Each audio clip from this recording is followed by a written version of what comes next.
हरे भरे सोनापुर गांव में एक किसान रहता था, रामू। ईमानदार, नेक दिल और बहुत मेहनती।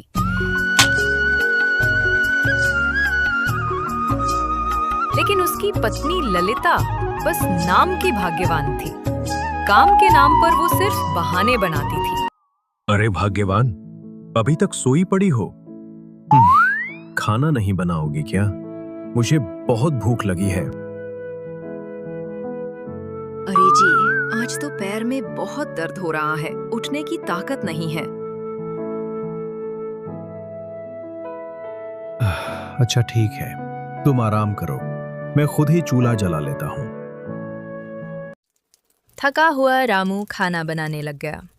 उधर ललिता आईने के सामने बैठकर मन ही मन मुस्कुराने लगी।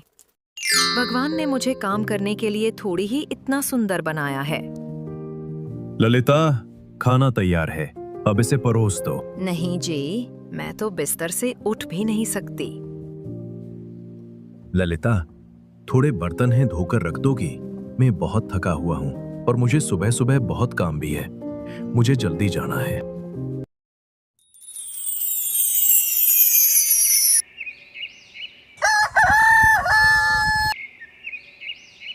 ललिता, नाश्ता नहीं बनाया, बहुत देर हो गई है। अरे नहीं, आज भी मुझे कुछ ठीक नहीं लग रहा है। बहुत ही ठंड लग रही है और सर भी दुख रहा है। लगता है बुखार है। बेचारा रामू खुद ही चावल चढ़ाता, दाल उबालता और खाकर खेत चला जाता। हर दिन वही कहानी और हर दिन ललिता का नया बहाना। रामू समझ गया कि कुछ तो गड़बड़ है। हर रोज नई बीमारी, पर जैसे ही वो बाहर जाता, ललिता का चेहरा खिल उठता। रामू समझ तो गया था, लेकिन मन ही मन में दुखी भी था। ललिता के बर्ताव से पता नहीं क्या होगा इसका। मैं किसी दिन नहीं रहूंगा तो ये कैसे गुजारा करेगी? कब समझेगी अपनी जिम्मेदारी को? रामू नदी किनारे बैठकर ललिता के बारे में सोचता है। तभी वहां पे चंदू आता है। अरे रामू, यहाँ क्या कर रहे हो? लगता है आज तुमने काम जल्दी निपटा लिया। नहीं चंदू, काम तो बहुत है। तो फिर तुम इतने उदास क्यों हो? क्या हुआ? कोई परेशानी है? सब ठीक तो है ना? रामू ने चंदू को सारी हकीकत बता दी। देख रामू, बुरा मत मानना, पर तुम्हारे अधिक लाड़ प्यार ने ही उसे बिगाड़ दिया है। उसे ये पता है कि तुम उसे दुखी देख नहीं सकते और वो इसी बात का फ़ायदा उठाती है। इसी कारण वो आलसी और कामचोर बन गई है। उसे समझाने से वो समझने वाली नहीं है। तो फिर मैं क्या करूं चंदू? तुम्हें उसे एक सबक सिखाना चाहिए ताकि उसे अपनी जिम्मेदारियों का एहसास हो।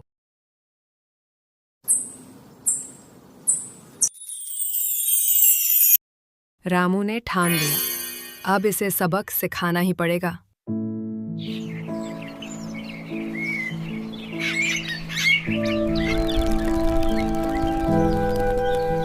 सुनो भाग्यवान, मैं आज शहर जा रहा हूँ। पता नहीं आज आ पाऊंगा कि नहीं।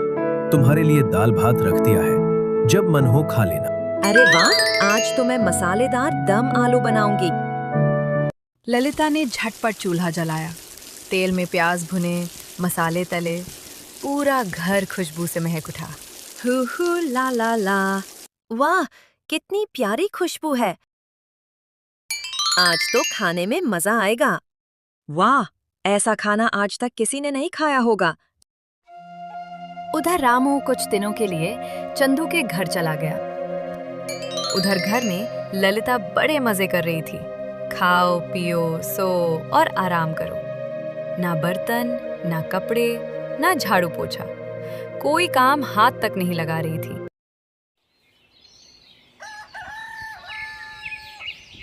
सुबह जब ललिता की नजर आंगन में पड़ी तो वो चौंक गई।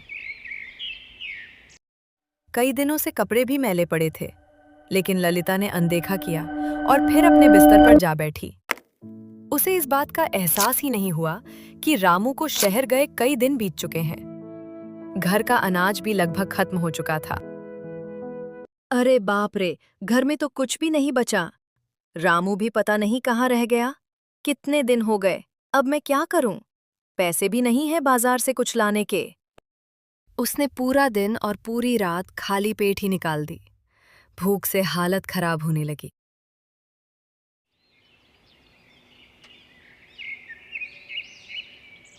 भूख के मारे ललिता से रहा नहीं गया। वो खेत की ओर निकल पड़ी।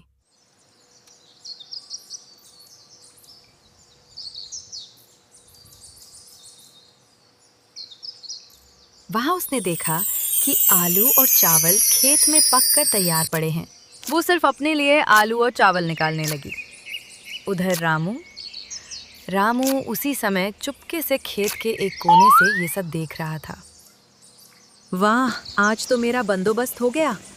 अरे, आज का तो इंतजाम हो गया। बाकी वो सोचेंगे कि क्या करना है, मैं क्यों सोचूं?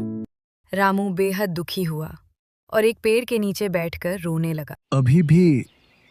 अभी भी उसे सिर्फ अपनी ही फिक्र है। घर की, मेरी, किसी की चिंता नहीं।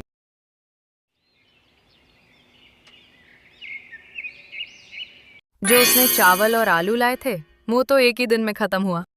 रामू फिर भी घर नहीं आया। ललिता फिर भूखी रह गई। धीरे धीरे उसके मन में पछतावा जागने लगा। सच में मैं कितनी स्वार्थी थी। ये मेरे लिए कितना करते हैं और मेरे बर्ताव से उसे कितनी तकलीफ होती होगी। एक ही दिन मैं खेत का काम करके थक गई। घर संभालना मेरी भी जिम्मेदारी है और मैं कितनी स्वार्थी हूँ। हमेशा अपने बारे में सोचती हूँ। भूखा रहने से अच्छा है मैं खेत से थोड़ा अनाज ले आऊं। उनकी मदद भी हो जाएगी। उस दिन ललिता खेत में गई। शाम होते होते उसने धान, सब्जियां, आलू सब कुछ मेहनत करके घर लाया। घर पहुंचकर उसने पूरा घर साफ कर दिया। कपड़े धोए, बर्तन मांजे, झाड़ू पोछा लगाया। घर फिर से चमकने लगा। उस दिन के बाद से ललिता पूरी तरह बदल गई। वो घर को संभालने लगी। आज मेरी ललिता सच में बदल गई है। मुझसे गलती हुई। अब मैं सारी जिम्मेदारियां निभाऊंगी। तुमने मेरे लिए बहुत किया है।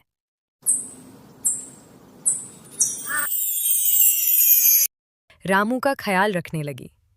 धीरे धीरे घर में खुशियां लौट आईं।